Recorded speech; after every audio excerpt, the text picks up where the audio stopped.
น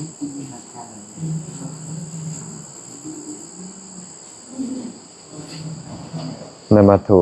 รัตนตยัสสะขอนอบน้อมแด่พระรัตนตรัยด้วยเสียงเก้าเจริญสุขเจริญพรท่านสาธุชนทุกคนทุกท่านเนาะตอนนี้ก็เวลาประมาณ 8 โมงกว่าๆวันที่ 11 เดือน 6 ปี 2026มื้อนี้ก็มาอยู่บรรยากาศข้างนอกเนื่องจากครูบาอาจารย์พากันเฮ็ดคันใดเนาะพากันเฮ็ดคันใดก็เลยว่าได้มาเบิ่งนำเป็นกำลังใจให้พวกเพิ่นแต่ว่าก็บ่อยากปล่อยเวลาให้เสียประโยชน์นะก็จะมาร่วมกันสนทนาปราศัยธรรมะตามสมควร ท่านใดที่เข้ามาแล้วคอมเมนต์มาให้ได้เด้อว่าเสียงชัดเจนดีบ่สัญญาณใช้ได้บ่เนาะจะได้ปรับปรุงก็หวังว่าสัญญาณน่าจะใช้ได้เสียงน่าจะพอได้ยินท่านใดฟังอยู่ไสฟังอยู่บนใดก็คอมเมนต์เข้ามาได้เด้อโยมตาดำภูวงศรีเจริญพรโยมตาดำญาติธรรมทางเมืองปักลายอนุโมทนาบุญกุศลนำเข้ามาแล้วอย่าลืมเด้อแชร์ไปเป็นธรรมทานนำเด้อผู้ใดมีคำถามอันใดที่คิดว่าจะเป็นประโยชน์แก่ตนเองแด่แก่ผู้อื่นแด่ก็คอมเมนต์เข้ามาร่วมกันสนทนาเนาะ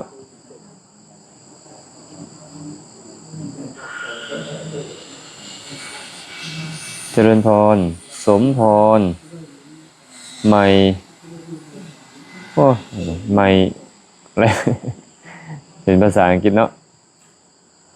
อ่านบ่ออกก็ขออภัยเด้อตอนนี้ก็อยู่ข้างนอกเนาะอยู่ใกล้ๆกับศาลานะก็อาจจะมีเสียงดังได้จักหน่อยบ่ฮู้ว่าได้ยินเสียงกันบ่น่าจะพอได้ยินผู้ใดได้ยินเสียงหรือว่าเสียงบ่ชัดเจนก็คอมเมนต์เข้ามาบอกนำเด้อ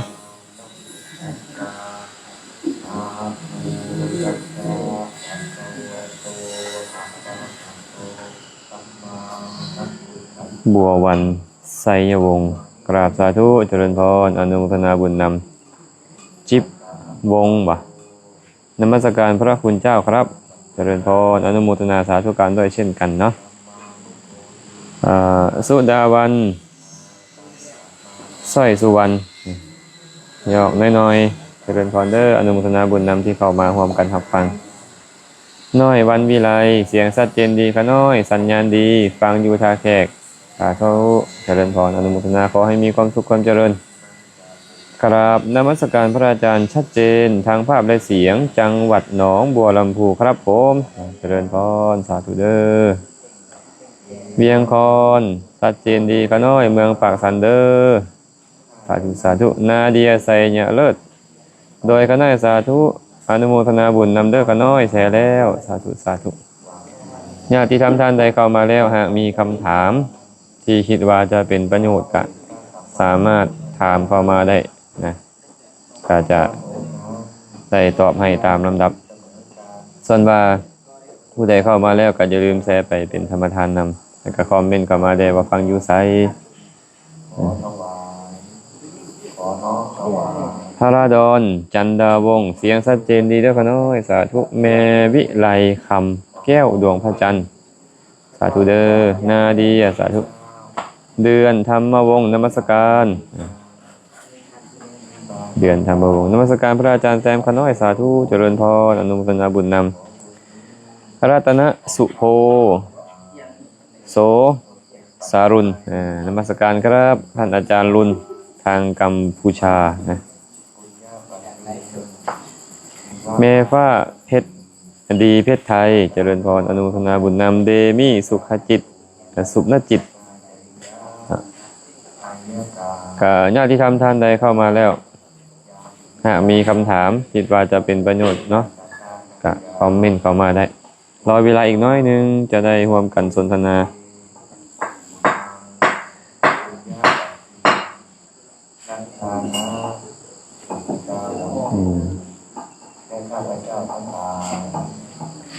มาคำถามแรกเลยเนาะมีคนถามเข้ามาเบิ่งนำกันในหัวข้อทำมื้อนี้เลย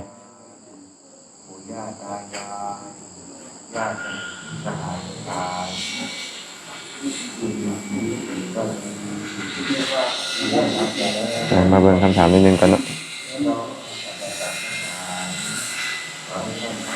น้อมนมัสการพระอาจารย์ข้าน้อยขอโอกาสข้าน้อยขอความอนุเคราะห์ขอให้อาจารย์ช่วยอธิบายคาถาอุอากะสะอีกแด่ข้าน้อยเคยฟังแต่บ่จือ เป็นอยากฟังคาถาอุอากะสะคืออย่างน้ออุอากะสะนี่อุอากะสะอาตมามักเอิ้นว่าคาถาหัวใจเศรษฐี แต่บ่ได้หมายความว่าไปท่องแล้วจะเป็นเศรษฐีเนาะคาถาหัวใจเศรษฐีในที่นี้หมายถึงว่าถ้าเอาไปประพฤติปฏิบัติตามแล้วจะมีทรัพย์จะมีความสุขพระผู้มีพระภาคเจ้าตรัสไว้ในคัมภีร์อังคุตตรนิกายอัฏฐกนิบาตเนาะมีมานพคนหนึ่งเข้าไปเฝ้าพระผู้มีพระภาคเจ้าก็ไปถามว่าข้าแต่พระองค์ผู้เจริญข้าพระบาททั้งหลายนี่นะยังนอนเบียดเสียดกับลูกเมียยังยินดีในเงินและทองยังใส่ซอยกระแจะจวนจันอยู่ขอพระผู้มีพระภาคเจ้าจงอาศัยความอนุเคราะห์บอกสอนสิ่งจะเฮ็ดให้ได้ประโยชน์สุขในปัจจุบันและประโยชน์สุขในภายภาคหน้าเด้อเถิดอันนี้ก็ถามพระพุทธเจ้าพระพุทธเจ้าก็เลยเว้าเรื่องของประโยชน์โลกนี้แล้วก็ประโยชน์อนาคตประโยชน์ปัจจุบันความสุขปัจจุบันความสุขในอนาคตแต่มื้อนี้เขาจะมาเว้าแต่ความสุขปัจจุบันผมก็เลยบอกคาถาไว้4อันเนาะให้จำชื่อเด้ออุอากะสะอุอากะสะอุอากะสะคำว่าอุมาจากหยังเพิ่นย่อมาจากคำว่าอุทธานะสัมปทาแปลว่าความถึงพร้อมด้วยความขยันหมั่นเพียรย่อมาจากคำว่าอารักขะสัมปทาแปลว่าความถึงพร้อมด้วยการรักษากะย่อมาจากกัลยาณมิตรตาแปลว่าความเป็นผู้มีมิตรสหายดีสะย่อมาจากคำว่าสมะชีวิตาแปลว่าความเป็นผู้มีชีวิตพอเพียงเนาะชื่อเลยเนาะอุอากะสะอุทธานะสัมปทาเป็นจังใดพระพุทธเจ้าก็บอกว่าบุคคลบางคนในโลกนี้เป็นผู้มีความขยันหมั่นเพียรบ่เกียจคร้านเนาะแสวงหาทรัพย์สมบัติโดยชอบธรรมด้วยพาณิชกรรมค้าขายง่ายมือได้โครักขกรรมเลี้ยงงัวเลี้ยงควายได้กสิกรรมนะหรือว่าเป็นเจ้าหน้าที่พลเรือนเฮ็ดหน้าที่ราชการต่างๆก็ตามนี่เอิ้นว่าอุทธานะสัมปทาเนาะคือมีความขยันหมั่นเพียรหาทรัพย์สมบัตินั่นแหละมีความขยันหมั่นเพียรบ่เกียจคร้านแสวงหาทรัพย์โดยชอบธรรมเอิ้นว่าอุทธานะสัมปทาอารักขะสัมปทาเป็นจังไดบุคคลบางคนในโลกนี้รักษาทรัพย์สมบัติที่ตัวเองหามาได้ด้วยหยาดเหงื่อแห่งกายสั่งสมขึ้นโดยธรรมโดยชอบธรรมแล้วนั้นด้วยคิดว่าเฮ็ดจังไดไฟจะบ่ไหม้น้ำจะบ่ท่วมพระราชาที่บ่ฮิบโจรจะบ่ขโมยลูกเต้าทายาทผู้บ่เป็นที่ฮักจะบ่ล่างผ่านไปนี่เอิ้นว่าอารักขะสัมปทาหาอุบายในการดูแลทรัพย์บางคนหาเงินได้ดีแต่ว่าทางออกมันก็หลายทรัพย์ก็บ่อยู่ก็บ่มีความสุขเนาะพุทธเจ้าเลยบอกว่ากะได้บ่เนี่ยกัลยาณมิตรตาเป็นจังใดความเป็นผู้มีมิตรดีมีสหายดีคือบุคคลบางคนในโลกนี้เป็นขหบดีก็ตามเป็นบุตรของขหบดีก็ตามเนาะเข้าไปคบบุคคลผู้มีศรัทธามีศีลมีจาคะมีปัญญาศึกษาศรัทธาสัมปทาในทานผู้มีศรัทธาศึกษาศีลสัมปทาในทานผู้มีศีลศึกษาจาคะสัมปทาในทานผู้มีจาคะและศึกษาปัญญาสัมปทาในทานผู้มีปัญญา นี่แหละเอิ้นว่ากัลยาณมิตรตาความเป็นมีมิตรเป็นผู้มีมิตรดีมีสหายดีเป็นอันนี้เพิ่นว่าอยากมีศรัทธาเข้าไปหาคนมีศรัทธาอยากมีศีลเข้าไปหาคนมีศีลอยากมีจาคะเข้าไปหาคนมีจาคะอยากมีปัญญาก็เข้าไปหาคนมีปัญญาเมื่อเจ้าพบคนมีศรัทธามีศีลมีจาคะมีปัญญาอยู่ตัวเจ้าเองก็จะเป็นผู้มีศรัทธาศีลจาคะและปัญญาตามเมื่อบุคคลเจริญศีลศรัทธาศีลจาคะปัญญาอยู่กุศลก็เกิดขึ้นเนืองๆความสุขในปัจจุบันนั่นก็ได้และก็อาจจะเป็นเหตุให้เราบ่เสียทรัพย์พร้อมเนาะสุดท้ายเป็นอย่างสุดท้ายสมะชีวิตาสมะชีวิตาก็คือการใช้ชีวิตพอเพียงสม่ำเสมอเป็นแบบใดล่ะบ่เลี้ยงชีพโดยฟุ่มเฟือยจนเกินไปบ่เลี้ยงชีพโดยฟุ่มเฟือยเกินไปเนาะบางคนนี่นะใช้จ่ายสุยลุยใส่ไล่เหมือนกับคนกินบักเดือเป็นอะไรคนกินบักเดือซันบักเดือมันสุกมันบ่ล่ะซันบาทเดียวมันก็ล้นลงมาเป็นร้อยจับไปกินหน่วย1 2หน่วยนี่เอิ้นว่าใช้จ่ายสุยลุยใส่ได้เหมือนกับคนกินบักเดือถ้าสังเกตเบิ่งบางบุคคลเนาะซื้อดะไปเบิดเลยบ่ฮู้ว่าจำเป็นหรือบ่จำเป็นแต่ว่าขอให้ได้ซื้อกันแล้วกันแบบนี้ก็มีมันก็เสียไปแบบบ่มีประโยชน์แต่บางคนบัดนี้นะฟืดเครื่องก่อนจนเกินไปคนทั้งหลายจะบอกว่าเขาจะตายอย่างอนาถาคนบางคนนี่ก็บ่ค่อยใช้ชีวิตให้มีความสุขเนาะรวยอยู่แต่ว่ากินอีหยังก็กินแต่แนวบ่ดีรถรางพาหนะก็ใช้แต่คันที่บ่ดีผ้าผ่อนทนสบายก็ฟื้นขี้ให้นั่นแหละขี้ที่ใช้ชีวิตฟืดเครื่องแบบนี้ก็บ่เอิ้นว่าใช้ชีวิตพอเพียงพระพุทธเจ้าเลยบอกว่าเขาต้องคิดอยู่เสมอว่ารายได้จะหลายกว่ารายจ่ายจะบ่หลายเท่ารายได้นี่เอิ้นว่าใช้ชีวิตพอเพียงเนาะพระสัมมาสัมพุทธเจ้าเลยบอกว่านี่แหละเหตุ4ประการนี้อันจะเป็นเหตุให้ได้ความสุขในปัจจุบันนี้พุทธานะสัมปทาอารักขะสัมปทากัลยาณมิตรตาและสมะชีวิตาทั้ง4ประการนี้ย่อลงคืออุอากะสะคันว่าให้จื่อเป็นภาษาลาวเดกะขยันหารักษาดีมีกัลยาณมิตรใช้ชีวิตพอเพียงจื่อบ่ขยันหารักษาดีมีกัลยาณมิตรใช้ชีวิตพอเพียงอีกบาทหนึ่งเด้อขยันหารักษาดีมีกัลยาณมิตรใช้ชีวิตพอเพียงอุอากะสะนี่แหละเหตุแห่งความสุขในปัจจุบันเนาะเพิ่นอยากรู้ว่าคาถาอุอากะสะอันนี้ก็เอามาเว้าสู่เพิ่นฟังบ่ฮู้ว่าผู้ถามได้ฟังอยู่หรือบ่เนาะ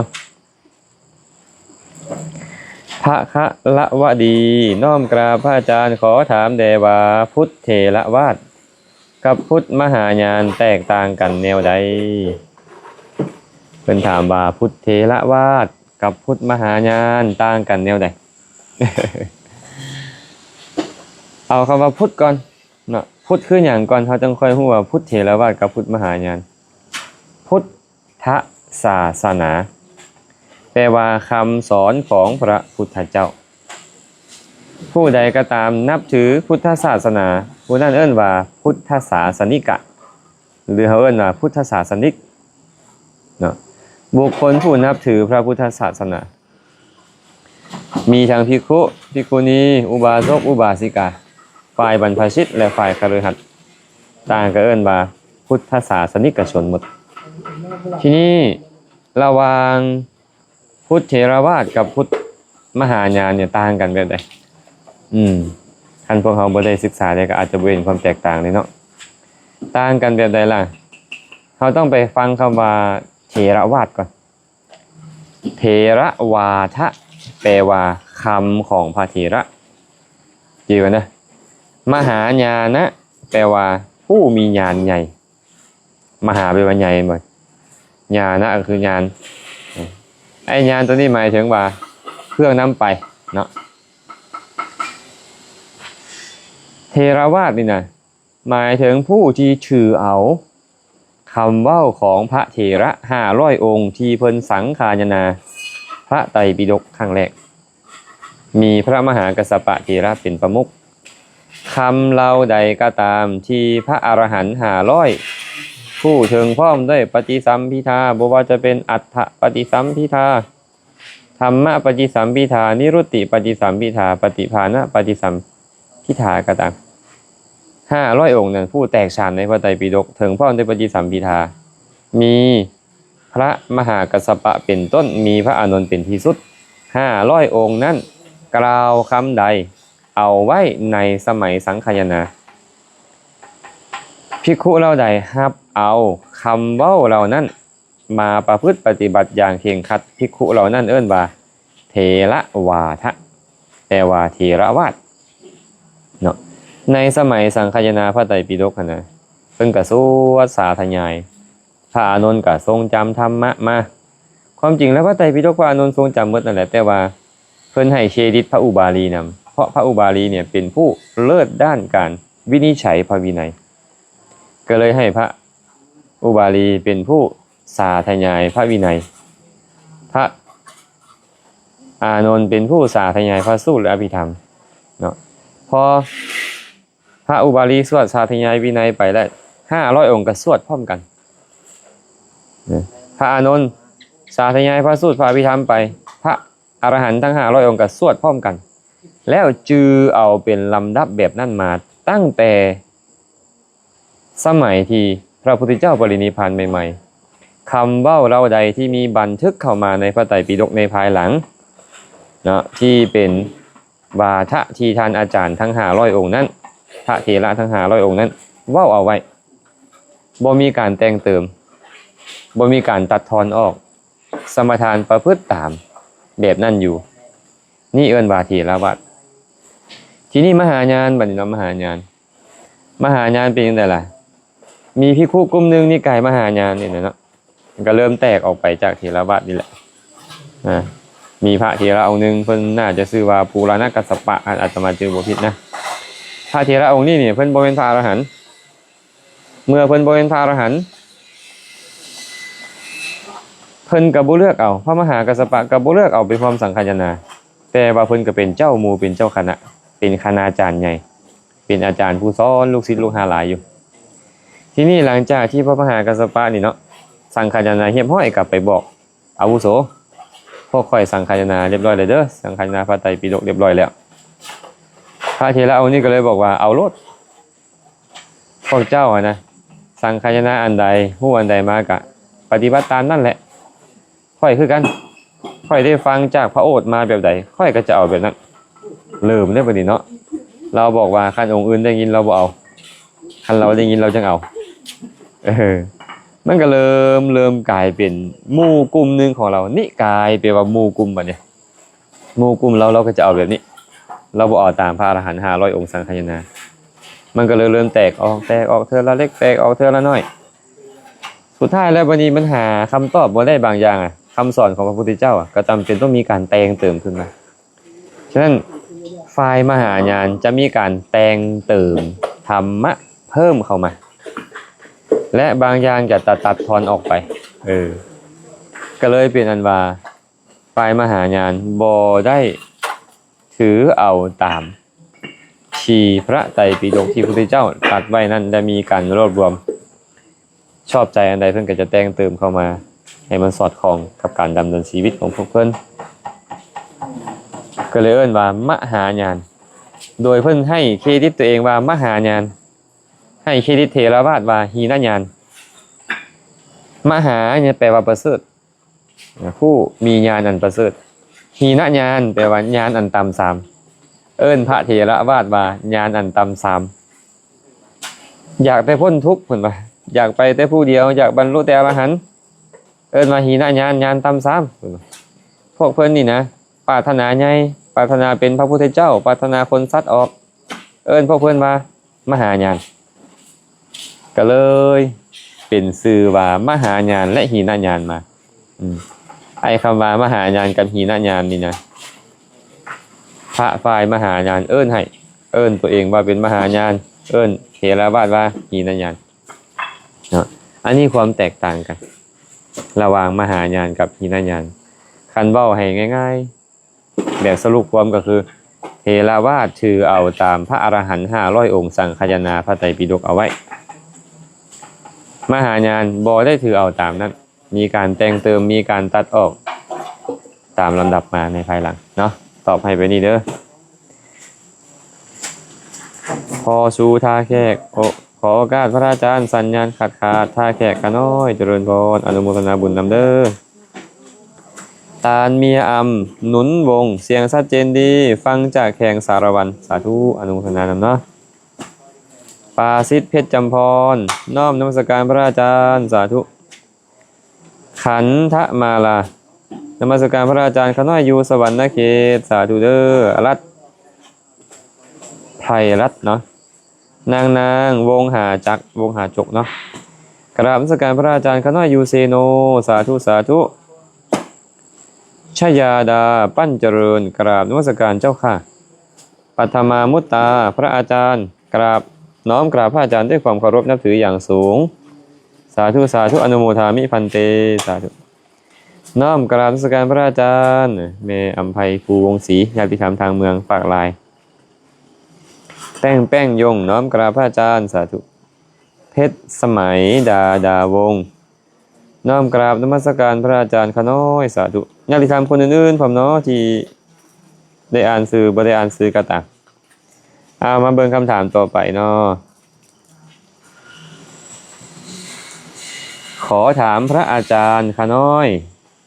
พระเฮ็ดงานก่อสร้างในวัดอาบัติบ่ โอ้ยสิให้เบิ่งสมบ่จักนี่เนาะเพิ่นถามมาว่าพระเฮ็ดงานก่อสร้างอยู่วัดอาบัติบ่อาบัติคือหยังกันการทุอาบัติแล้วก็จะอธิบายเรื่องอาบัติแปลว่าการต้องโทษหยังล่ะโทษที่ผิดพระบัญญัติที่พระสัมมาสัมพุทธเจ้าตรัสห้ามทีนี้เราก็มาเบิ่งว่าพระสัมมาสัมพุทธเจ้านี่ห้ามก่อสร้างบ่อันนี้บ่มีเนาะบ่มีการห้ามเด้อแต่ว่าพระองค์ห้ามหยังได้ล่ะห้ามขุดดินห้ามภาคภูตคามตัดต้นไม้ใบหญ้าห้ามขอสิ่งของกับญาติโยมที่บ่เป็นญาติบ่เป็นปวารณาเนาะห้ามขอนะห้ามอย่างอีกห้ามเฮ็ดกุฏิเจาะจงตนเองที่บ่มีเจ้าภาพเฮ็ดถวายใหญ่เกินขนาดและบ่ให้สงฆ์ซี่สถานที่ให้จังซี่เป็นต้นฉะนั้นถ้าเฮ็ดเวียกเฮ็ดงานแต่ว่าบ่ได้มีการขุดดินก็บ่เป็นอาบัติข้อขุดดินหากบ่ได้มีการตัดต้นไม้ใบหญ้าก็บ่มีอาบัติตัวนั้นนะหากบ่ได้ไปขอวัตถุอุปกรณ์จากญาติโยมดอกบ่ได้ไปขอกับผู้ที่บ่เป็นญาติบ่เป็นปวารณาขอต่อคนที่เขาปวารณาไว้มาเฮ็ดอันนี้ก็บ่มีโทษหยังเนาะหากเฮ็ดกุฏิวิหารน้อยก็ตามใหญ่ก็ตามหากมีเจ้าภาพถวายหากมีการให้ทรงแสดงพื้นที่ให้เฮ็ดอันนี้บ่เป็นอาบัติบ่จำเป็นต้องเว้าถึงเฮ็ดเพื่อส่งเลยบ่มีอาบัติเนาะในการก่อสร้างบ่มีอาบัติแต่ว่าถ้าหากการก่อสร้างนั้นมีการขุดดินซินไม้มีการตัดต้นไม้ใบหญ้ามีการเที่ยวขอวัตถุเข้าของอันนี้จะเกี่ยวข้องกับอาบัติเนาะแต่ถ้าหากว่าหมกมุ่นอยู่กับการก่อสร้างบ่มีการท่องบนสาธยายบ่มีการศึกษาธรรมะคำสอนประพฤติปฏิบัติตามธรรมะคำสอนเลยอันนั้นจะเฮ็ดให้กุศลธรรมเสื่อมได้กุศลในการก่อสร้างแต่กุศลธรรมอย่างอื่นจะเสื่อมได้เพราะนั้นเองเพราะพระสูตรเพิ่นว่าไว้ยินดีในการงานจะเป็นปัจจัยให้เสื่อมอย่างเสื่อมจากกุศลธรรมที่ควรจะได้อย่างอื่นเนาะทานอาหารมวลใจครับจัดงานทุกประเภทกราบนมัสการพระอาจารย์เด้อค่ะน้อยขอให้มีความสุขเด้อมีความอุเด้อแก้วมณีพรจันทวงศ์น้อมกราบนมัสการพระอาจารย์เสียงชัดเจนดีค่ะน้อยชื่ออะไรนั่นเนี่ยอุ้มหรือเปล่านะอาตมาอ่านไม่ถูกขออภัยด้วยสาธุท่าเจริญพรกองประเสริฐแผงเสนน้อมกราบนมัสการสาธุบุญนำพระอาจารย์เจริญพรเด้อพอออกตั้งน้อยไสญาลาดน้อมกราบนมัสการพระอาจารย์สาธุอนุโมทนาบุญญาติธรรมทางเมืองปากสัน เตรียมเด้อไม่ออกน้อยเด้อวันที่3 เดือน 7ครูบาอาจารย์ญาติธรรมจะพากันรวมตัวกันอยู่เวียงจันทน์เนาะฟังธรรมสนทนาธรรมและวันที่4ตอนเช้าประมาณ6 โมงครึ่งจะพากันเข้าพระธาตุหลวงแล้วก็แห่พระพุทธปฏิมาลงไปวัดป่าศรีลำดวนก็จะไปสันเพลอยู่บ้านไม่ออกน้อยอยู่ปักสันก็เตรียมท่าเด้อเพียรแก้วมณีสาธุสาธุอนุโมทนาบุญนำขาน้อยแส่แล้วเจริญพรอนุโมทนา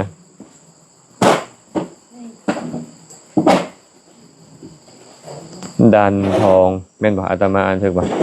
ดันทองหรือดานทองนี่นะทานทองบ่หรือว่านมัสการพระอาจารย์รบกวนพระอาจารย์อธิบายสีอสงไขยยิงด้วยแสนกับแด่ขาน้อยสีอสงไขยยิงด้วยแสนกับมาซอยกันจือนะมาซอยกันจือเราต้องเข้าใจเรื่องกับเรื่องอสงไขยก่อนอสงไขยแปลว่าแต่อสงไขยอสงไขยแปลว่านับบ่ได้นับบ่ได้เนาะแต่ในทางพุทธศาสนานี่นับได้นับจังไดเขียนเลข1ไว้ทางหน้าเขียนเลข0ไว้อีก140ตัวฟังใหม่เด้อเขียนเลข1ไว้ทางหน้าเขียนเลข0ไว้ทางหลังอีก140ตัวเลข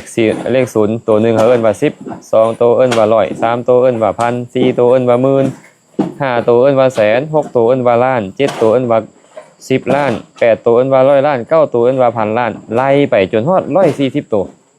เอิ้นว่า1อสงไขยเนาะ1อสงไขยสมมุติว่า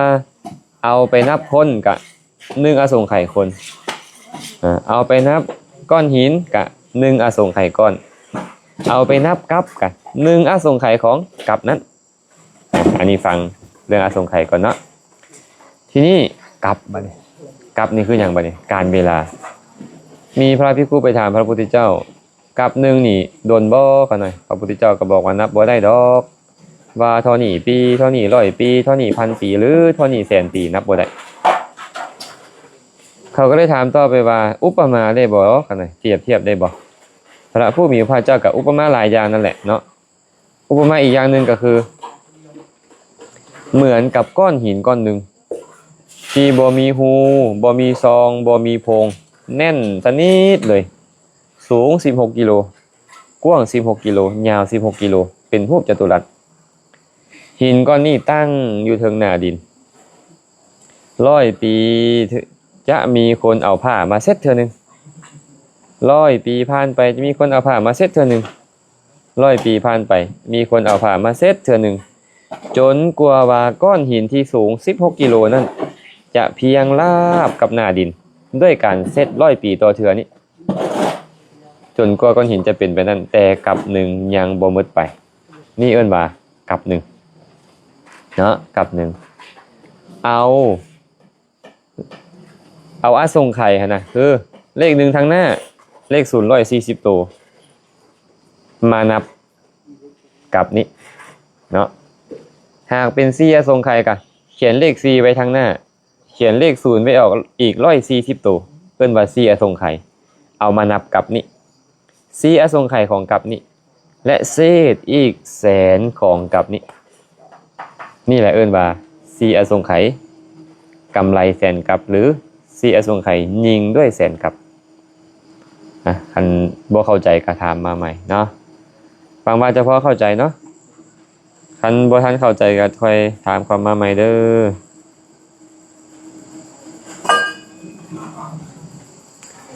พิมพรสนะวงศ์ศรีสาธุขาน้อยเสียงแจ้งดีขาน้อยอนุโมทนาสาธุนำเด้อพระอาจารย์ญาติธรรมทางเมืองโคงเสดูนน้อยจันทิรัตน์กราบนมัสการพระอาจารย์ฟังจากนครไกรสอนสวรรค์เขต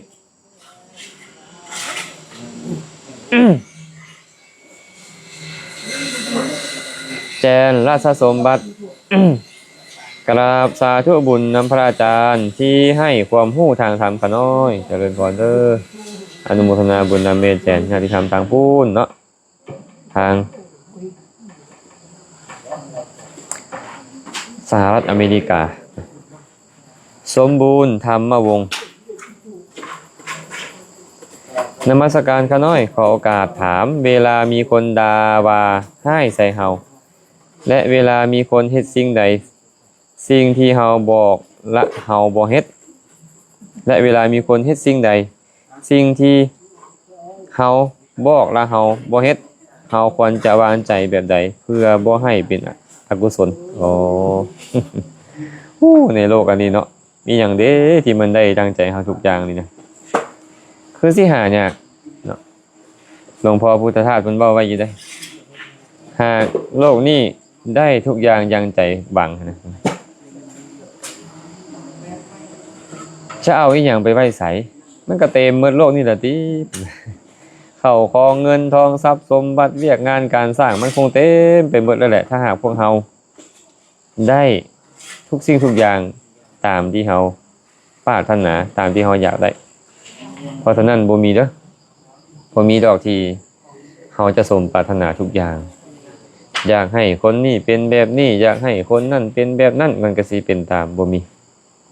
อยากได้อันนี้อยากได้อันนั้นแล้วมันได้ตามที่เฮาอยากนั้นมันบ่ค่อยมีดอกน้อยหลายเนาะเพราะฉะนั้นเฮาบางร้อยอย่างก็อาจจะได้อยู่5อย่าง10อย่างหรือบ่ได้เลยก็มีอันนี้นี่เฮามีความหวังว่าสั่งอันใดเขาต้องเฮ็ดอันนั้นบอกอันใดเขาต้องเฮ็ดอันนั้น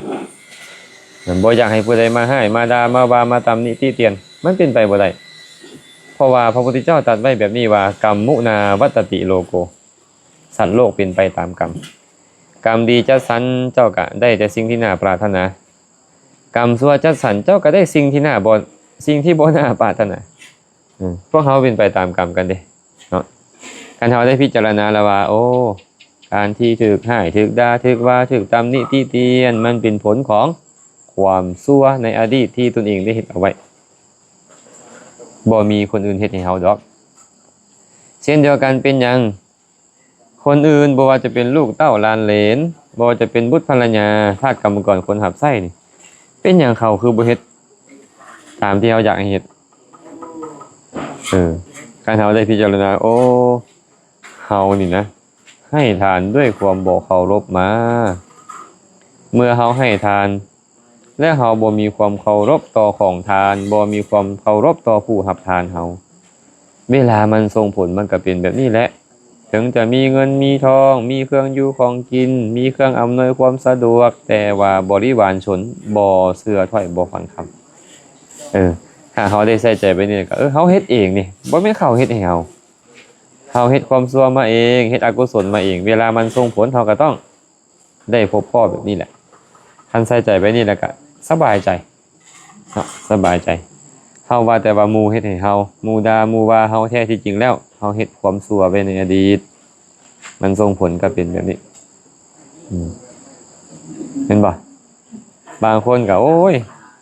ใส่ลูกใส่เต้าก็มันเถียงขนาดเลยมันโต้แย้งขนาดเลยก็ยอมรับความจริงให้ได้ว่าเจ้าให้ทานด้วยความบ่เคารพในอดีตเจ้าก็บ่เคารพต่อคนอื่นแบบนี้แหละเวลามันส่งผลมันก็เป็นแบบนี้แหละต่อไปนี้เด้อราชนกวรกุลกราบสาธุข้าน้อยพระอาจารย์ข้าน้อยขอถามพระอาจารย์สมโพธิพระพุทธรูปวันที่เท่าใดเนาะข้าน้อยโอ้สมโพธิพระพุทธรูปเนาะอยู่วัดป่าสีดำดวนบ่วันที่3ตอนแรงพวกเพิ่นจะไปสนทนาธรรมฉลองสนทนาธรรมก่อนอยู่บ้านพลพะเนาบ้านพลพะเนาเนาะเมืองขึ้นกับเมืองไซเสถาบ่เนาะพลพะเนานะและวันที่4ตอนเช้าก็จะพากันรวมตัวที่เดินพระธาตุหลวงแล้วก็จะเดินทางออกจากเดินพระธาตุหลวงประมาณ6:30 ไปสันภัตตาหารอยู่ปากสันหลังจากนั้นก็เดินทางไปให้ฮอดวัดป่าสีดำดวนบ้านเราหลวงเมืองหินบูนตอนแรงก็มีการสมโพธิตอนแรงของวันที่4นั่นแหละสมโพธินี่ก็คือมีการฟังธรรมมีการสนทนาธรรมสาธยายธรรมตลอดคืนจนแจ้งเช้าของวันที่5ตักบาตรถวายทานฟังธรรม ก็จบพิธีเนาะเป็นกำหนดการเด้อแนวรัชนกเด้อสมบูรณ์ทรัพย์อนันต์อนุโมทนาสาธุการพระอาจารย์สาธุสมชัยกราบสาธุครับสาธุสาธุน้อยจันทิรัตน์เสียงชัดเจนขน้อยสวรรณเขตสาธุเด้ออนุโมทนาบุญนำทำที่กล่าวยอดเยี่ยมแต่โยมปฏิบัติติดลบเจ้าค่ะ ตาดำผู้วงศรีญาติธรรมทางเมืองปากลายพระอาจารย์เขาได้ขอโอกาสเป็นอย่างน้อคนเราเกิดมาทุกยังบ่แล้วพัดเป็นคนที่อีดูสงสารคนอื่นนี่เนื่องด้วยสาเหตุอันใด ทุกข์แล้วยังบ่พอเขานี่นะเกิดมาทุกข์แล้วยังบ่พอยังมาอีดูสงสารคนอื่นที่เขาเป็นทุกข์อีกเป็นย้อนอีหยัง กันย้อนพวกเขามีกรุณาหลายความอีดูสงสารเป็นชื่อของกรุณาแต่ว่าการุณาของเขานี่นะมันมีกำลังเมื่อกรุณาของเรามีกำลังมันก็อีดูสงสารคนอื่นแต่ว่าเมื่ออีดูสงสารคนอื่นแล้วใส่ใจได้บ่ดีมันก็เลยเป็นโทสะบัดเป็นโทสะก็เลยทุกข์ซอยหมู่บ่ได้ก็ทุกข์บ่ได้ซอยหมู่ก็ทุกข์ซอยแล้วเขาบ่เห็นคุณงามความดีก็มาทุกข์อีก เพราะเขามันก็เป็นแบบนี้แหละเอิ้นว่าบ่มีโยนิโสมนสิการใส่ใจบ่ดีมันก็เลยทุกข์เนาะความมีดูสงสารคนอื่นเนี่ยเป็นสิ่งที่ดีเลยเป็นสิ่งที่ควรมีทุกคนพวกเราควรมีเอิ้นว่ากรุณา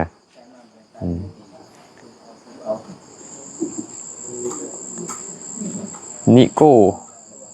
รอไซปัญญาสาธุสาธุกราบพระอาจารย์อนุโมทนาบุญเด้อบัวสวรรค์เฟื่องบางหลวงวะน้อมสาธุค่ะทำดีตามรอยพระอาจารย์สมภพโชติปัญโยเจริญพรสาธุด้วยนาเดียไซญเลิศสาธุข้าน้อยขอโอกาสถามข้าน้อยได้เว้าเรื่องศีลห้าให้หมู่ฟังว่าข้อกาเมมันพาไปอบายและหมู่พัดว่ากินแต่บ่ได้พิษพาคนอื่นกะบ่ถือว่าพิษว่าท่านขอให้พระอาจารย์อธิบายอนุเคราะห์ให้แจ้งด้วยข้าน้อยข้อกาเมอีกอย่างคือกินเว้าพิษดีน่าจะเป็นข้อสุราที่บ่น่าจะเป็นข้อสุราแหละเนาะกินข้อกาเมบ่ได้เด้ คงจะหมายถึงข้อสุรานะคงจะหมายถึงข้อสุราหากว่าดื่มสุราผิดศีลบ่ดื่มแล้วบ่ได้ไปกวนคนอื่นบ่ได้ไปพิษบ้านพานเมืองอันนี้ก็ตอบตามความเป็นจริงนั่นแหละว่าการผิดศีลมันบ่ได้บอกว่าไปกวนบ้านไปพานเมืองผิดศีลข้อ5เพิ่นบ่ได้บอกจังซั่นศีลข้อ5คือมีการดื่มน้ำเมาคือสุราและเมลัยอันเป็นที่ตั้งแห่งความประมาทสุราคือเหล้าเมลัยก็คือเครื่องมักดองอื่นๆพวกไวน์พวกเบียร์เป็นต้นนี่แหละหากมีการดื่มลวงลำคอลงไปจะเมาหรือบ่เมาก็ตามผิดศีลแล้วถ้าหากดื่มจนเมาไม้ก็ถือว่าโทษหลายขึ้นเนื่องจากบ่มีสติสัมปชัญญะนั่นเองเนาะพระพุทธเจ้าบอกว่าภิกษุทั้งหลายสุราเมลัยอันบุคคลเจริญกระทำให้หลายแล้วยอมเฮ็ดบุคคลนั่นให้เข้าถึงอบายทุกขติวินิบาตนรกโทษอย่างเบาที่สุดของสุราเมลัยยอมเฮ็ดบุคคลนั่นผู้เข้าถึงความเป็นมนุษย์แล้วให้ถึงความเป็นบ้าพระพุทธเจ้าบอกว่าโทษอย่างเบาของสุราเด้อเกิดมาชาติใดๆหากมันส่งผลจะเป็นบ้าถ้ามาสังเกตเบิ่งไหมปัจจุบันนี้เวลาดื่มเข้าไปแล้วก็เหมือนคนบ้าเนาะอาตมาเคยมานึกสังเกตเบิ่งตัวเองตอนสมัยเป็นคฤหัสถ์เป็นวัยรุ่นอาตมาก็มักดื่มเนาะเป็นคนที่มักดื่มเป็นชีวิตจิตใจเลยแหละบ่มีคนอื่นมาดื่มนำก็ต้องดื่มด้วยผู้เดียวในความมักนะก็ว่าพื้นความมักเวลาได้ดื่มได้อย่างแล้วก็โอ้ยบางเทื่อก็สอดแจ้งบางเทื่อก็ติดต่อกันหลายมื้อมันก็เป็นแบบนี้บางเทื่อก็โอ้ยท่าเต้นเพิ่นน่ะจักเอามาจะใส่เต้นแบบใดก็มี อยากเว้าคำเว้าอีหยังก็เว้าออกไปหมดบางเทื่อก็ตัวบางเทื่อก็แท้ๆบางเทื่อก็หยอกก็ใหญ่บางเทื่อก็ด่าก็ว่าโอ้ยเหมือนกับคนบ้า เพิ่นเลยบอกว่าโทษของสุรานี่นะหนึ่งเลยเฮ็ดให้เสียทรัพย์สองเฮ็ดให้เสียสุขภาพสามเฮ็ดให้เสื่อมปัญญาสี่บ่มีความละอายห้าก่อการทะเลาะวิวาทหกหลงกระทำกาละเจ็ดเข้าถึงอบายทุกขติวินิบาตนรกเวลาเฮาไปดื่มน้ำเมาเนาะเบื้องต้นนี่ก็อาจจะบ่คันได้เสียเงินดอกคันไปหาหมู่ก็ได้พอใจใหญ่ขึ้นมาโอ้ยมีหยังก็ขายมีหยังก็จำรถก็ยังจำแม่นบ่รถก็ยังจำฉะนั้นนี่เบื้องต้นเลยเสียทรัพย์เสียสุขภาพบ่ล่ะโอ้ยคนดื่มสุราหลายเสียสุขภาพโรคตับโรคหยังมาหมดแหละเนาะเสื่อมปัญญาสติปัญญาก็บ่ค่อยดีคนที่ดื่มน้ำเมานี่นะโดยเฉพาะดื่มหลายๆเลยเนาะบ่มีความละอายตอนที่เพิ่นบ่คันได้ดื่มน้ำเมานี่โอ้ยเข้าห้องน้ำก็มีก่อนประตู3ก่อนเพิ่นก็ใส่หมดทุกก่อนเลยย่านคนเห็นพอเพิ่นดื่มเข้าไป3-4 จอก 4-5 จอกไปหน้าแล้วแก้ทรงแก้เสื้อออกต่อหน้าหมู่เหี่ยวต่อหน้าหมู่ก็ยังเฮ็ดความละอายสิมีมาจะใส่เป็นบ่อยากฟ้อนท่าใดอยากเต้นท่าใดมาหมดอยากเว้าคำเว้าอันใดหยาบๆคล้ายๆบ่เหมาะบ่สมบ่ควรเพิ่นเว้าได้หมดบ่ความละอายบ่มีเลยโดยเฉพาะอันเมามาเฮงแหละเว้าเรื่องของผู้หญิงกับผู้ชายเว้าเรื่องของลามกสกปรกต่างๆได้หมดเลยเห็นบ่บ่มีความละอายแล้วก็ความทะเลาะวิวาทเดี๋ยวกับพิษพ่อพิษแม่เดี๋ยวกับพิษลูกพิษเต้าพิษสามีภรรยาพิษหมู่พิษพวกทานไปเบิดนี่โทษของน้ำเมาตอนใกล้ตายก็เลยตายบ่มีสติบ่มีสตังค์ตายไปแล้วก็เข้าถึงอบายทุกขติวินิบาตนรกสังเกตตัวเองมึงเด้อเพราะอาตมานี่โอ้ยก่อนสิบวชนี่4 เดือนเนาะ4 เดือนปลายบ่ได้อยู่บ่ได้เศร้าเลยกินทุกมื้อดื่มทุกมื้อจนมาเห็นตัวเองสิฆ่าหมู่สิแทงหมู่ตายละยังค่อยมีสติขึ้นมาคิดโอ้ยบ่ได้แล้วบ่พวกเฮานี่ความเมานี่มันเฮ็ดให้คนเฮานี่เสียหายเด้นี่คนทั้งหลายก็บ่นับหน้าบ่ถือตาแล้ว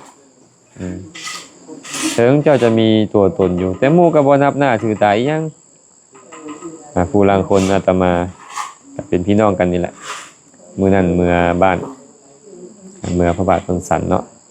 ก็ไปโอ้ลมกับพระเจ้าเขาเจ้าก็เว้าสู่ฟังว่าพี่น้องอาตมานี่นะเวลาดื่มเหล้าเข้าไปโอ้ยบ่เป็นคู่บ่เป็นคนเลยคำเว้าคำจานี่เหมือนกับคนบ่มีการศึกษาเลยบาดตอนช่วงเมามาก็ดีแท้ดีว่ะบาดตอนเมาก็ตอนบ่เมานี่มันคือว่าต่างกันเอาให้แท้เห็นบ่ญาติโยม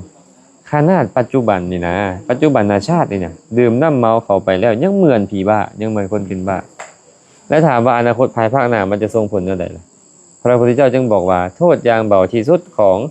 สุราและเมลัยอันเป็นที่ตั้งแห่งความประมาทนี้ยอมเฮ็ดบุคคลผู้เข้าถึงความเป็นมนุษย์แล้วให้ถึงความเป็นบ้าก็เตรียมกันแล้วกันพวกเฮาดื่มกันหมดทุกคนแล้วแหละอาตมาว่านี่เนาะมันในโอกาสตอนใดมันก็จะเล่นงานเอาตอนนั้นสุภัตตาสักขุมาวะสักขุมาเนาะนมัสการพระอาจารย์สาธุสาธุสงสัยญาติธรรมทางญี่ปุ่นบ่เนาะคำใสวงสุวรรณน้อมกราบนมัสการกันน้อยสาธุนางบ้านนาขยันหารักษาดีมีกัลยาณมิตรใช้ชีวิตพอเพียงสาธุค่ะเจริญพร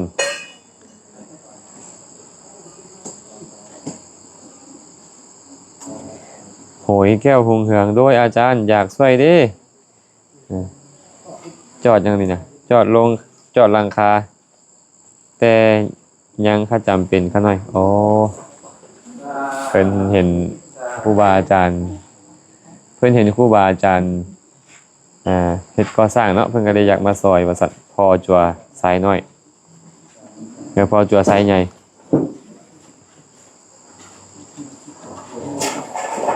เดมี่สุบนจิตข้าน้อยอยากฮู้ว่าพวกโกงกินคือมารวยเอาบาดคนเฮ็ดดีคือมารวยซ่าแท้ข้าน้อย เทวดาคือบ่ลงโทษคนสัวทันทีทันใดเนาะค่ะน้อย บาปบ่ได้ขี่สร้างสูบยาเพิ่นเคยได้ยินบ่บุญบาปมันบ่ได้ขี่สร้างสูบยามาได้เพิ่นว่าหลายๆคนก็เลยมักคิดแบบนี้แหละตายคนกินบ้านกินเมืองโกงบ้านกินเมืองคนเฮ็ดความชั่วต่างๆเป็นหยังคือรวยบาดคนเข้าวัดฟังธรรมเป็นหยังคือทุกข์บ่ร่ำบ่รวยจักเทื่อรวยก็รวยซ่าๆเป็นหยังคือเป็นแบบนั้น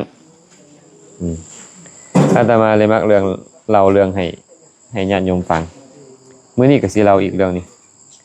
ให้ญาติโยมจือเรื่องนี้แล้วไปเล่าให้คนอื่นฟังต่ออาตมาสิตั้งชื่อพ่อออกผู้หนึงชื่อว่า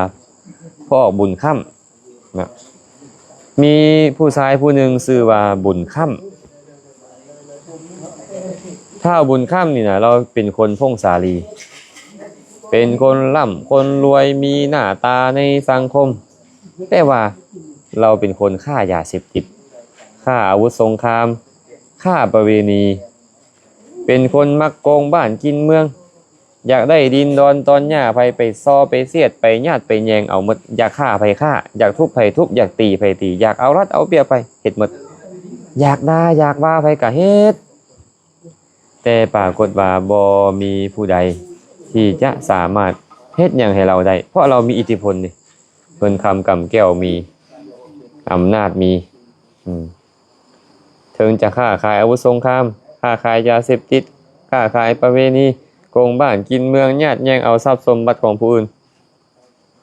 ก็ยังรวยอยู่มาโดนเติบเนาะชาวบ้านที่ถึกเราเบียดเบียนถึกเราเค้นฆ่าฮาวีลูกของบางคนก็ถึกเราฆ่าพ่อแม่ของบางคนก็ถึกเราฆ่าดินดอนตอนหญ้าถึกเราช่อเราโกงเอาไปเข้ากับลุกฮือขึ้นมาบ่เนี่ยนำฆ่าคืน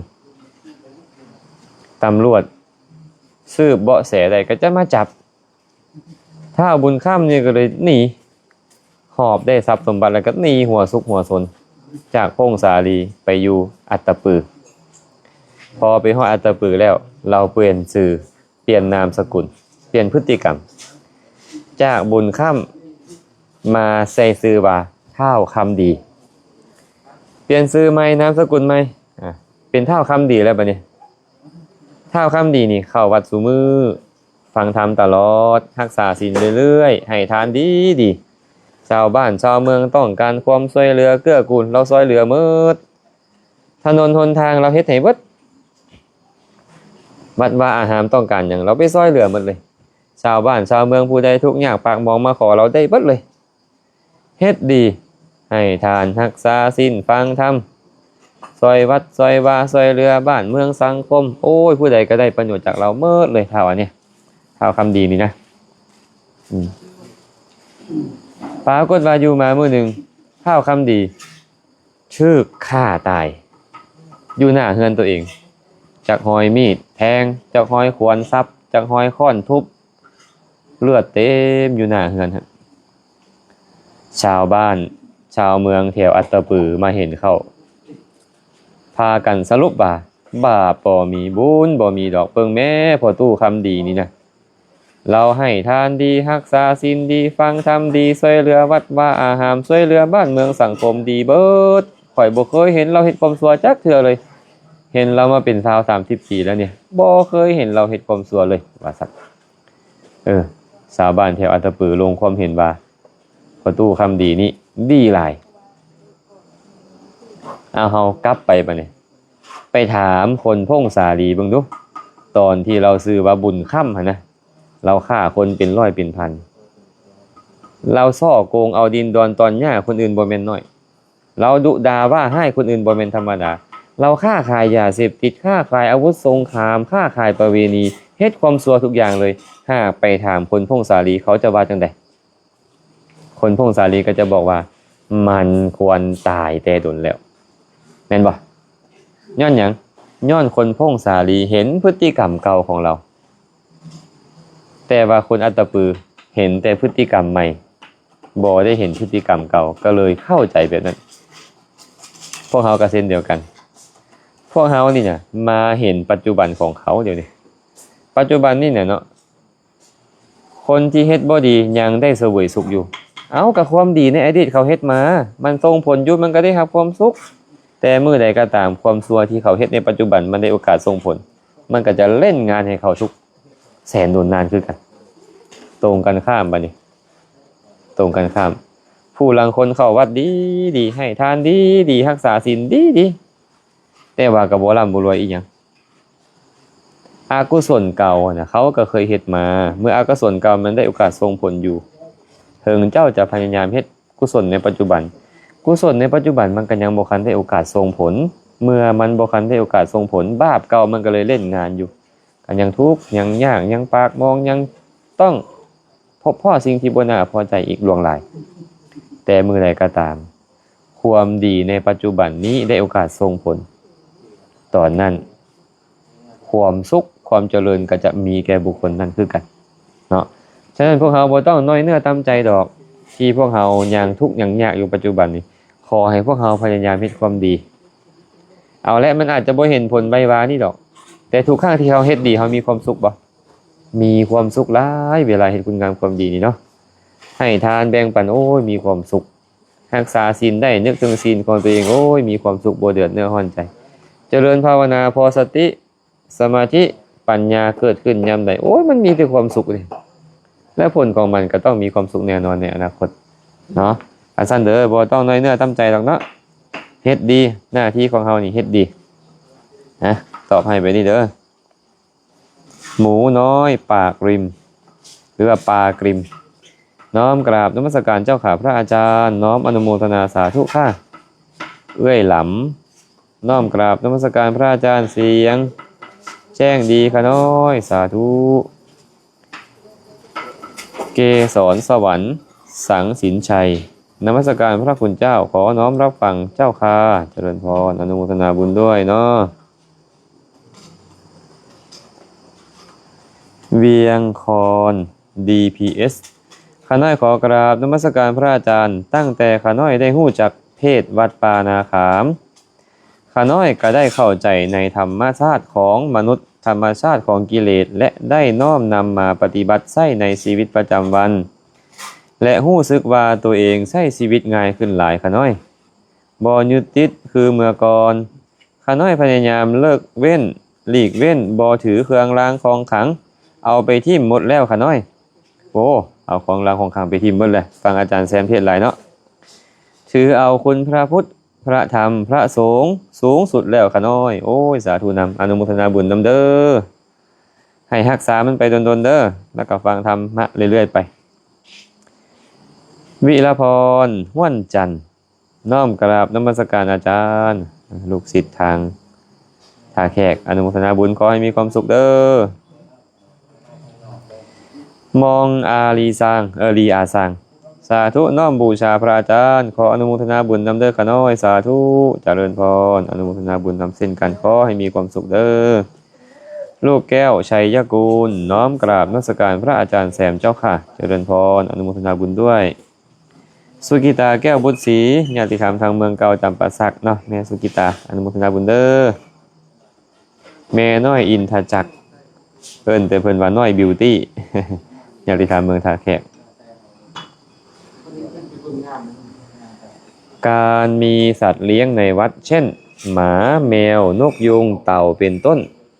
ที่ดูแลโดยพระสงฆ์ที่มีเจตนาด้วยความเมตตา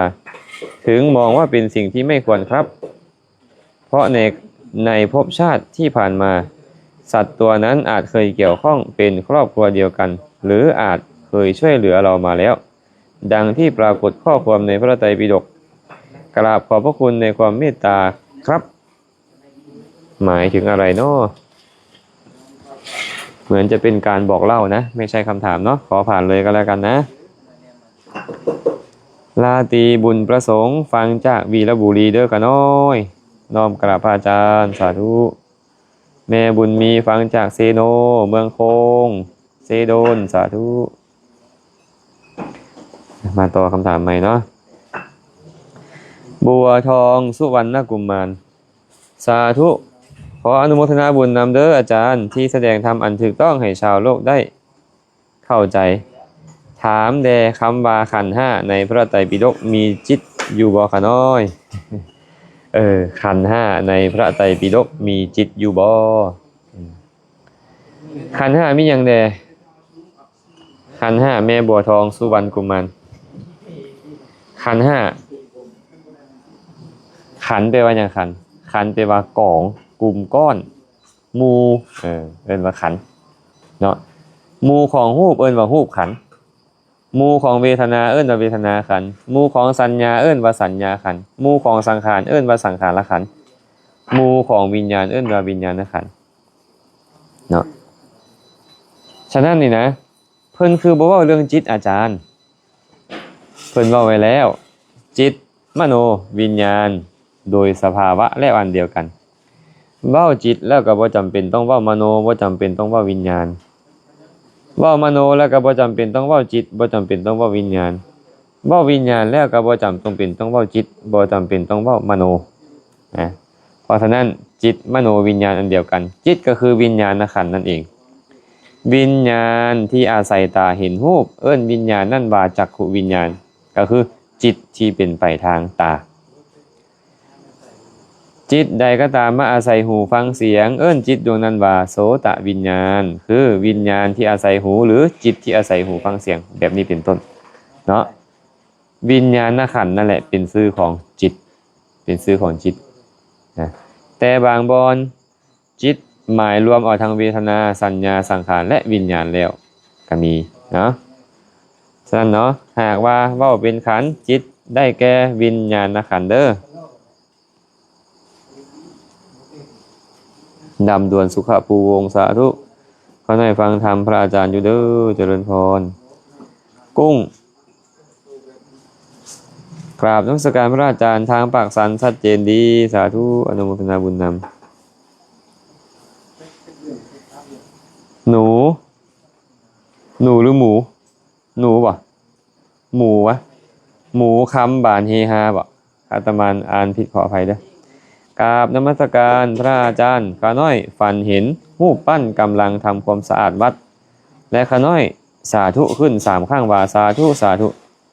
และรูปปั้นนั่นก็สาธุขึ้นมา3ครั้งคือกันโอ้อันนี้เป็นคำบอกเราบ่เป็นคำถามฝันดีไปเนาะสุจีคนไทยน้อมกราบนมัสการพระอาจารย์ฟังจากประเทศไทยเจ้าค่ะสาธุด้วยสุชาดาพรประเสริฐโยมแม่สุชาดาน้อมกราบนมัสการพระอาจารย์สาธุสาธุบุญนำเด้อขน้อยสาธุญาติธรรมทุกคนเลยเนาะที่อาตมาได้อ่านสื่อหรือบ่อ่านก็ตามเนาะขออภัยนำกัญญาปัญญานุวงศ์สาธุสาธุน้อมกราบอาจารย์แซมสาธุเด้อสามเณรบุญใหญ่แม่น้องหนูพินสาธุแม่ออกน้อยไสยราชโดยสาธุเตรียมพร้อมครับบุญนำพระอาจารย์แล้วเด้อสาธุอนุโมทนาบุญนำดาวันพิมพ์สีผสมโดยข้าน้อยนมัสการพระอาจารย์สาธุดาจำปาสักกราบพระอาจารย์ข้าน้อยเสียใจอยู่ที่บ่ได้ไปกราบพระอาจารย์มื้ออื่นพระอาจารย์อยู่วัดบ่โอ้มื้ออื่นบ่ได้อยู่มื้ออื่นไปกิจนิมนต์อยู่ในเมืองเนาะมีฟังธรรมสนทนาธรรมแล้วก็ได้พักในเมืองเพื่อสอนต่อวันเสาร์อาทิตย์ศรีสมุทรแก้ว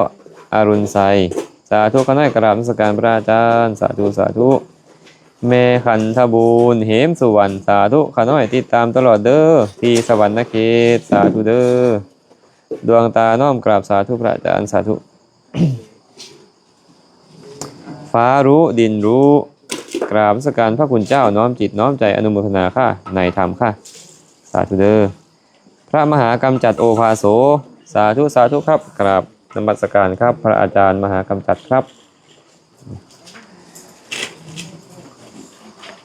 พงพรวงไสกราบนมัสการพระอาจารย์โอ้ยบ่เห็นแม่พงพรโดนแล้วเดี๋ยวนี้มือวันเสาร์ไปเด้อบ่เห็นโดนแล้วเด้ออ่านว่าจังไดนี่นะดอกไม้ว่ะเมืองคำศรีสิว่ะโอ้อ่านบ่ค่อยออกเนาะน้อมกราบนมัสการพระอาจารย์สาธุปากเซสาธุเด้อบุญทาปลื้มใจน้อมกราบนมัสการพระอาจารย์โยมแม่รับ ธรรมะพระอาจารย์อยู่ประเทศไทยเมืองศรีสะเกษชัดเจนมากเจริญพรอนุโมทนาสาธุด้วยไม่มีคำถามเลยนั่นนี่นะมาเบิ่งคำถามต่อเนาะ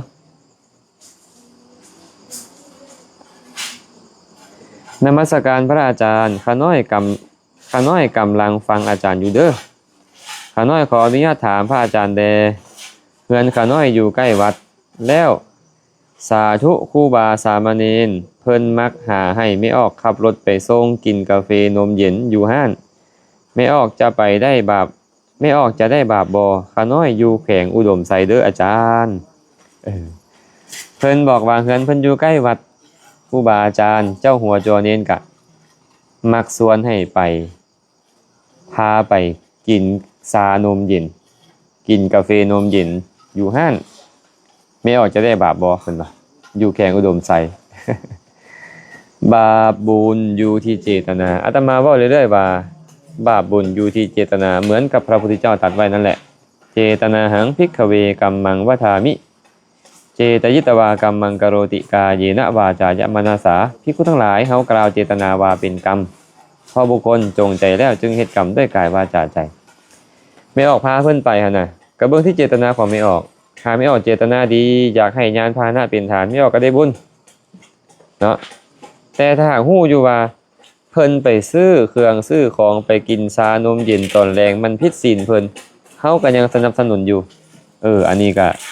จะมีโทษอยู่ได้จะมีโทษอยู่เนาะจะมีโทษหาเป็นไปได้ก็หาอุบายอื่นเนาะหาอุบายอื่นให้เพิ่นสันแนวทีจะบ่ผิดศีลอาจจะเป็นกาแฟหมักนาวน้ำผึ้งก็ได้หรือว่าชาหมักนาวน้ำผึ้งก็ได้บางเทื่อเพิ่นอาจจะบ่ฮู้กินชานมตอนแรงก็เป็นอาบัติปาจิตตีไปได้เป็นอาบัติปาจิตตีได้แต่ถามว่าขับรถให้คนนั้นเป็นบาปบ่มันก็บ่เป็นบาปแหละเจตนาดีอยู่บางทีเจตนาดีของเฮานี่นะอาจเป็นการสนับสนุนให้เพิ่นเฮ็ดบ่ถูกก็ได้ท่านญาติโยมจึงจำเป็นต้องศึกษาธรรมวินัยนำจำเป็นต้องได้เรียนรู้ธรรมวินัยนำเด้อ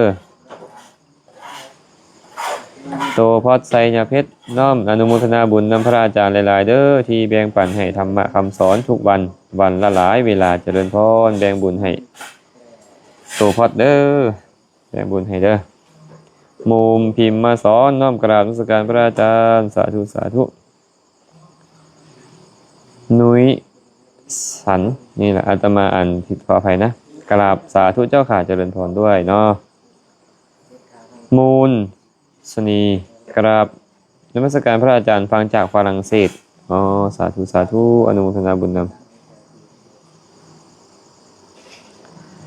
ขอโอกาสถามคำถามพระอาจารย์หมู่เฮาตอนยังน้อยมักหาอยู่หากินยิงนกหาปลาเข้าปลาล่าสัตว์แต่ลาวแม่นฮักเพื่อนขออภัยแต่ลาวแม่นฮักเฮ็ดเนาะเบิ่งตรงนี้เฮ็ดเพื่อมาเลี้ยงครอบครัว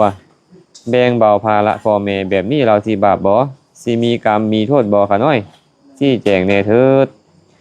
ความจริงแล้วเมื่อวานนี้อาจารย์ได้ตอบคำถามตัวนี้ไปอยู่ได้เนาะฆ่าสัตว์ไปวัดนะบางคนก็อยากเฮ็ดบุญก็ไปจับได้ไก่น้อยไก่ผู้โอกก็ตามแหละอยู่รกก็มาฆ่าแล้วก็ต้มไปวัดถามว่าการฆ่าสัตว์เป็นบุญบ่แน่นอนการฆ่าสัตว์เป็นบาปแต่ตอนที่นำไปถวายครูบาอาจารย์เป็นบุญหรือเป็นบาปล่ะตอนนั้นเป็นบุญแม่แต่เลี้ยงพ่อเลี้ยงแม่ให้พ่อให้แม่ได้กินก็ชื่อว่าเป็นบุญเนาะเพราะฉะนั้นตอนที่เราไปยิงนกตอนที่เราไปฆ่าสัตว์ตอนนั้นเป็นบาปเพราะการฆ่าชีวิตของสัตว์อื่นเป็นบาปแต่ตอนที่เราเอามาเลี้ยงครอบเลี้ยงครัวเราตอนนั้นมันเป็นบุญให้แยกเป็นสองประเด็นเนาะตอนฆ่าเป็นบาปตอนเอามาเลี้ยงพ่อเลี้ยงแม่เป็นบุญนะแต่ว่าบุญนั่นก็เป็นบุญที่บ่บริสุทธิ์ย้อนมีการฆ่ามาหาเป็นไปได้ก็หาอุบายที่จะบ่ได้ฆ่าแต่มันเมื่อเฮาจำเป็นต้องฆ่านี่ก็ต้องยอมรับความจริงว่าการฆ่าเป็นเหตุให้เขาถึงอบายทุกขติวินิบาตเกิดมาชาติใดๆอายุเขาจะสั้นอันนี้เป็นโทษของการฆ่านั้นแต่การดูแลพ่อแม่เลี้ยงดูพ่อแม่พระพุทธเจ้าก็ว่าไว้เนาะมาตาปิตุอุปัฏฐานางเอตมังคลมุตตมัง การบำรุงเลี้ยงมารดาบิดาเป็นสิริมงคลอันสูงสุดฮะ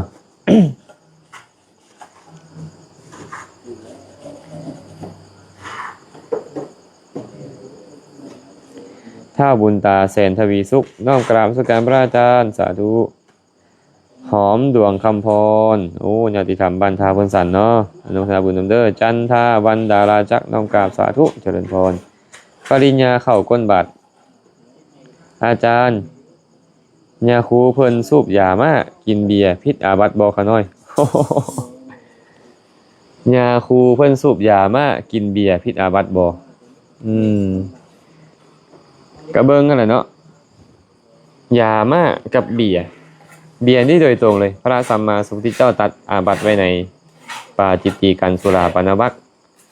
สุราเมระยะปานีปาจิตติยังเป็นอาบัติปาจิตติในเพราะการดื่มสุราพวกเหล้าพวกเบียร์น้ำมักดองต่างๆนี่เอิ้นว่าสุราเด้อจัดคอสุรานี่กินเข้าไปทุกคำกลืนเป็นอาบัติปาจิตติเท่านั้นเนาะส่วนสูบยาม่าปะเนี่ยยาม่านี่นะมันบ่ได้มีโดยตรงในพระวินัยปิฎกแต่พระผู้มีพระเจ้าตรัสไว้แบบนี้ว่าภิกขุทั้งหลายสิ่งใดก็ตามที่เฮาบ่ได้ห้ามว่าบ่ควรแต่หากมันเข้ากับสิ่งที่บ่ควรขัดกับสิ่งที่ควรสิ่งนั้นบ่ควรแก่ภิกขุทั้งหลายฉะนั้นถึงแม้นว่าในพระไตรปิฎกบ่มีเรื่องยาม่าก็จริงแต่ว่าสิ่งที่เอิ้นว่ายาม่านี่มันควรบ่ล่ะมันเหมาะบ่มันสมบ่มันบ่ควรบ่เหมาะบ่สมฉะนั้นมันบ่สามารถที่จะเป็นอาบัติปาจิตติเพราะการดื่มน้ำเมาได้เพราะน้ำเมาเว้าเรื่องน้ำยาม่าจึงปรับอาบัติทุกกฎได้เป็นอาบัติทุกกฎแต่ว่าในทางกฎหมายบ้านเมืองนี่บ่แม่นได้เขาจับได้จับกุมคุมขังได้ก็ต้องเว้าโทษไปตามการจับกุมคุมขังของเจ้าเนาะเพราะฉะนั้นหากเจ้าไปสูบยาบ้าเขาจับได้ปรับใหม่เจ้าหากเจ้าบ่ยอมเสียค่าปรับใหม่ราคามันได้ตั้งแต่5 มาสุกขึ้นไปอันนี้มันจะเป็นอาบัติปาราชิกอีกอย่างใดในฐานะนั้นเนาะแต่ว่าแค่ตอนสูบนั้นปรับอาบัติทุกกฎได้ส่วนดื่มสุรากินเบียร์ก็ปรับอาบัติปาจิตติไปเนาะ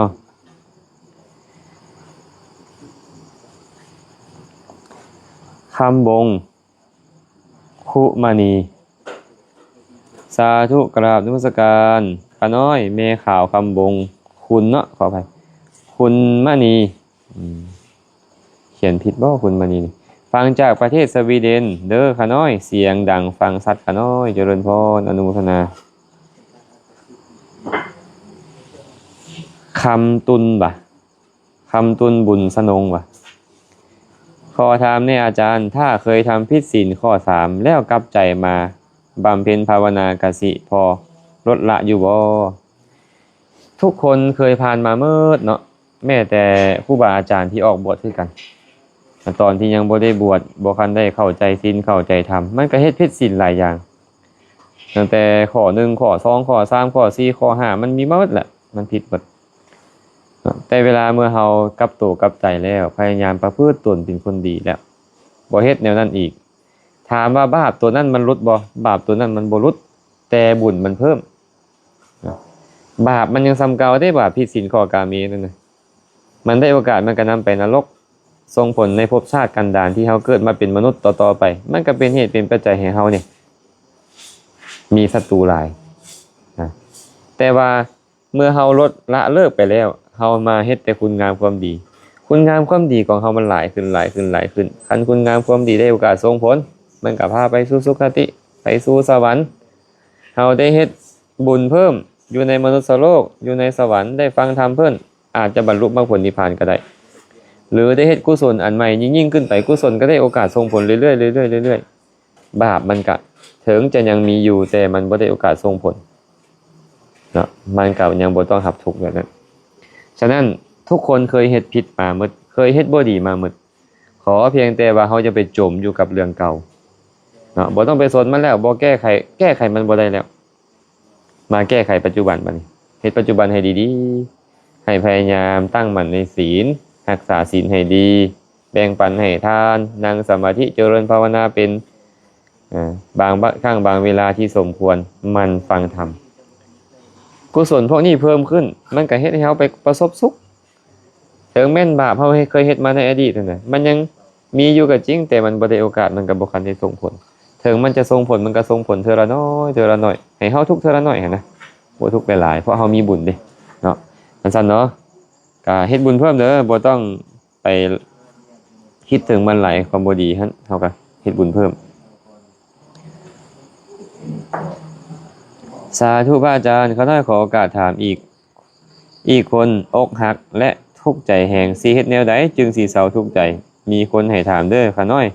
ซอยอนุเคราะห์ให้เขาได้แจ่มแจ้งเด้ออกหักว่าซั่นเด้ทุกข์ใจแหงสิเฮ็ดแนวใด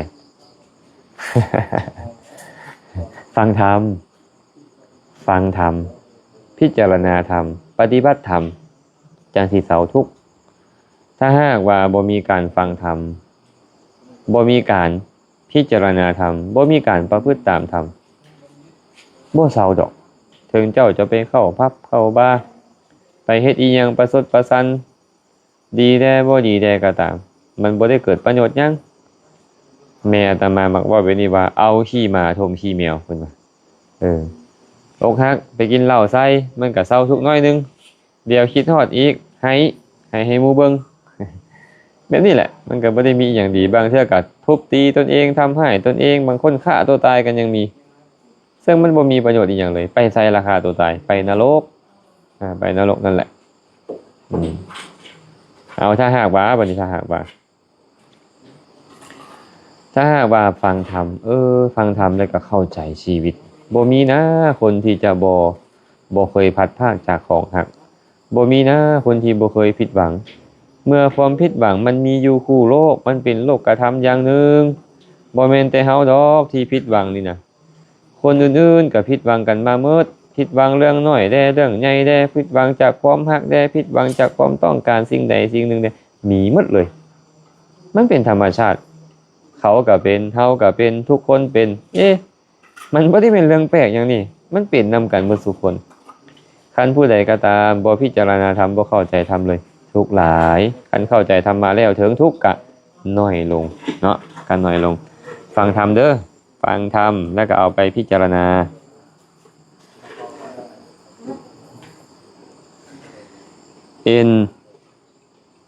วะนี่อ้อยใจวะหรือว่าน้อยใจพระอาจารย์เฮาไปบวชปฏิบัติธรรมบุญที่บวชจะส่งผลแต่ซิกเลยบ่หรือส่งผลวันหน้าบุญตอนที่เฮาเฮ็ดนั่นมันก็เกิดขึ้นแล้วตอนบุญเกิดขึ้นมันเป็นสุขแล้วแต่ว่ามันจะส่งผลตอนใดอันนี้กำหนดบ่ได้บ่มีผู้ใดกำหนดได้นะพระพุทธเจ้าบอกว่าบุญนี่มีอยู่3ประเภทบาปก็มี3ประเภทคือกัน3ประเภทคือหยังใดชิฏฐธรรมเวทนิยกรรมกรรมที่เป็นบุญและเป็นบาปให้ผลในปัจจุบันชาติก็มีอุปาปัชชะเวทนิยกรรมกรรมที่ให้ผลเป็นสุขเป็นทุกข์ในชาติหน้าก็มีอปราประเวทนิยกรรมกรรมที่ให้ผลเป็นสุขหรือเป็นทุกข์ในภพชาติต่อๆไปก็มี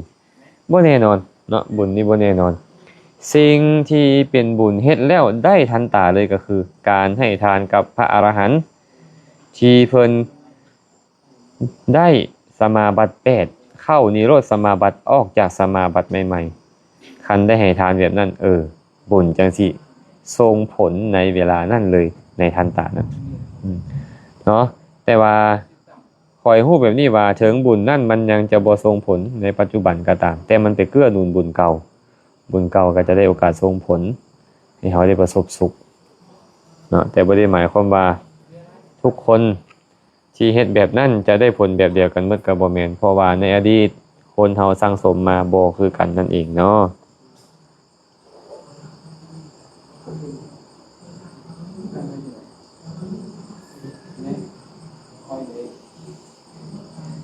นางจอยหุงดวงจันทร์น้อมกราบพระอาจารย์ขอโอกาสถามคำถามมีอยู่ว่าข้าน้อยถือศีลแต่ผัวไปหาปลา